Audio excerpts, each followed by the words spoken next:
ओम नमः शिवाय। शिवजी की कहानी, सावन में शिवजी की कहानी। प्लीज़ मेरे चैनल को सब्सक्राइब, लाइक, कमेंट, शेयर कीजिएगा। निसंतान वेश्य की कथा। प्राचीन समय में किसी नगर में एक वेश्य रहता था। वह वेश्य बहुत ही धनी था।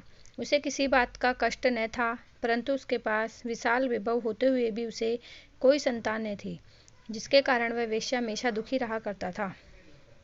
वह वेश्य भगवान शिव का अनन्य उपासक था। प्रत्येक सोमवार को वह शिव जी की पूजा तथा व्रत किया करता था।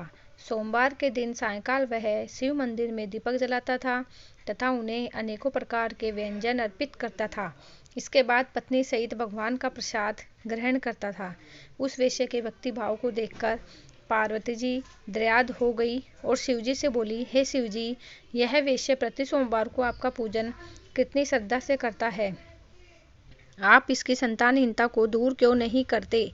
पार्वती की बात सुनकर शिवजी ने कहा, हे देवी, इस वेश्य को संतान का न होना इसके पूर्व जन्मों का फल है और वह अपने कर्मों का फल भुगत रहा है। पार्वती जी ने कहा, हे भगवान, यदि आप अपने भक्तों का कष्ट दूर नहीं करेंगे तो भक्त जन आपकी पूजा आराधना क्यों करेंगे, इसलिए आप उसे अवश्य ही पुत्रवान बनाइए।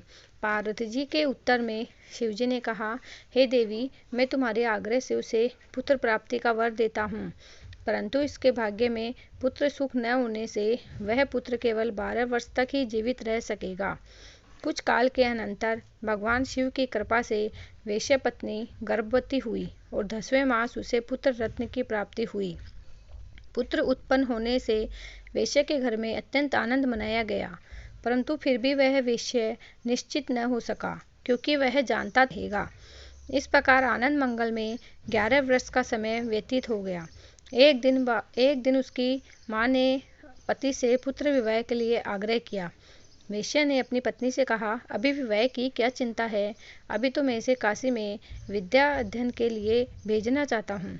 पत्नी से ऐसा कहकर उस वेश्या ने लड़के के मामा को बुलाया और उसे बहुत धन देकर कहा, तुम अपने इस भांजे को पढ़ने के लिए काशी में ले जाओ, परंतु एक बात याद रखना कि मार्ग में ब्राह्मणों को भोजन दक्षिणा देते तथा यज्ञ करते हुए जाना। इस प्रकार घर से वे दोनों विदा होकर रास्ते में ब्राह्मणों को भोजन दक्षिणा देते तथा यज्ञ करते हुए एक नगर में पहुंच गए। संयोग से उस नगर के राजा की कन्या का विवाह उसी दिन था। कन्या अत्यंत सुंदर तथा सुलक्षणा थी, परंतु जिस राजकुमार से विवाह होने वाला था वह एक आंख का काना था। वर के पिता को इस बात की बहुत चिंता थी। जब उसने वेश्य के सुंदर पुत्र को देखा तो उसने उसके मामा से कहा, यदि आप अपने भांजे को कुछ समय के लिए मुझे देवें तो आपकी बड़ी कृपा होगी। विवाह के पश्चात मैं इसे आपके पास वापस भेज दूंगा और आपको बहुत सा धन दूंगा। वर के पिता के इस प्रस्ताव से वह सहमत हो गया और अपने भांजे को नकली वर बनाकर विवाह मंडप में भेज दिया। विवाह कार्य विधिवत संपन्न हुआ, परंतु जब वेश्य पुत्र सिंदूर दान करके वापस लौटने लगा तो उसने राजकुमारी की साड़ी के एक छोर पर लिख दिया कि, हे प्रिय, तुम्हारा विवाह मुझ वेश्य पुत्र के साथ हुआ है। अब मैं पढ़ने के लिए काशी जा रहा हूँ। अब तुम्हें एक नकली वर के साथ विदा होना पड़ेगा, जो कि एक आंख से काना है और तुम्हारा पति नहीं है। इतना लिखकर वह वेश्य पुत्र चला गया। विदाई के समय जब राजकुमारी ने अपनी साड़ी पर वेश्य पुत्र द्वारा लिखित बात पढ़ी तो उसने राजकुमार के साथ जाने से अस्वीकार कर दिया और उत्तर में कहा, यह मेरा पति नहीं है, मेरा पति तो वेश्य पुत्र है जो इस समय पढ़ने के लिए काशी चला गया है। राजकुमारी की बात सुनकर उसके माता पिता बहुत ही सोच में पड़ गए और वर के पिता द्वारा किए छल से दुखी हुए और कन्या को विदा न किया। बारात खाली हाथ वापस लौट गई। उधर वे दोनों वेश्या काशी पहुंच गए। वहां जाकर वेश्या पुत्र विद्याधन तथा उसका मामा यज्ञ संपादन में लगा। इस प्रकार कुछ ही दिनों बाद उस लड़के के 12 वर्ष पूरे हो गए। उस दिन यज्ञ हो रहा था। लड़के ने अपने मामा से कहा, आज मेरी तबीयत ठीक नहीं जान पड़ रही है, इसलिए मैं सोने जा रहा हूँ। ऐसा कहकर वह लड़का चला गया।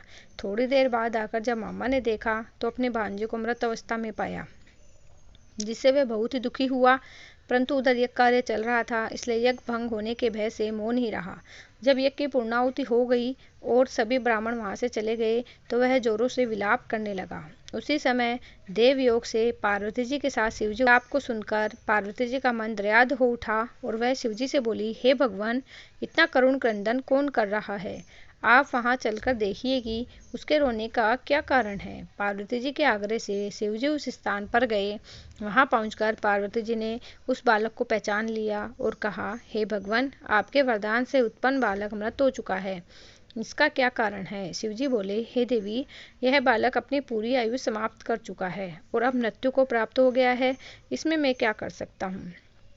पार्वती जी ने कहा, हे शिवजी, आपने जिस प्रकार कृपा करके इसे 12 वर्ष की आयु दी थी, उसी प्रकार अनुग्रह करके इसे जीवन की पूरी आयु प्रदान कीजिए, नहीं तो वह वेश्या इसके वियोग में अपने प्राण छोड़ देगा। पार्वती जी के आग्रह से शिवजी ने उस बालक को जीवन दान दिया और स्वयं पार्वती जी सहित शिवलोक को चले गए। इधर शिवजी का वरदान पाकर वह बालक जी उठा। कुछ दिनों बाद अपने मामा के साथ अपने नगर को प्रस्थान किया। वहां से चलकर पुनः उसी नगर में आया जहां उसका विवाह राजकुमारी के साथ हुआ था। वहां उसने यज्ञ कराकर ब्राह्मणों को भोजन दक्षिणा दिया। ब्राह्मणों द्वारा राजा को सूचना मिली कि काशी से एक वेश्या पुत्र आया है जो ब्राह्मणों को भोजन दक्षिणा दे रहा है। राजा उसे देखने के लिए गया। वहां जाकर राजा ने प्रत्यक्ष रूप से अपने दामाद को देखा तो उसकी खुशी का ठिकाना न रहा। वह आदर पूर्वक अपने महल में ले आया। कुछ दिनों तक आदर भाव करने के बाद अपनी पुत्री को अत्यंत धन देकर विदा किया। वह वेश्या पुत्र अपनी पत्नी और मामा के साथ अपने नगर की ओर चला। जब सब लोग घर के समीप पहुंचे तो उसके मामा ने कहा, तुम लोग यहीं रुको, मैं घर आकर आने की खबर देता हूँ। इधर उस बालक का पिता अपनी पत्नी में संकल्प कर रखा था कि यदि मेरा पुत्र काशी से लौट कर नहीं आएगा तो हम दोनों यहीं से नीचे कूदकर अपने प्राण गंवा देंगे। जब लड़के के मामा ने जाकर कहा कि तुम्हारा पुत्र विद्यादान करके अपनी पत्नी को साथ लेकर कुशल पूर्वक वापस आ गया है, तो माता पिता के आनंद की सीमा न रही। उन लोगों ने अपने पुत्र और पुत्र वधू का स्वागत किया और नियम पूर्वक सोमवार को व्रत रखकर शिवजी की पूजा करने लगा। जो व्यक्ति सोमवार को व्रत रखकर श्रद्धा पूर्वक शिव पूजन करते हैं, इस कथा को पढ़ते हैं, इस कथा को सुनते हैं, वे निश्चय ही सभी कष्टों से मुक्त होकर मनोवांछित फल को प्राप्त करते हैं। बोलो शिवजी महाराज की जय, भोले भंडारी की जय। प्लीज़ मेरे चैनल को सब्सक्राइब कीजिएगा।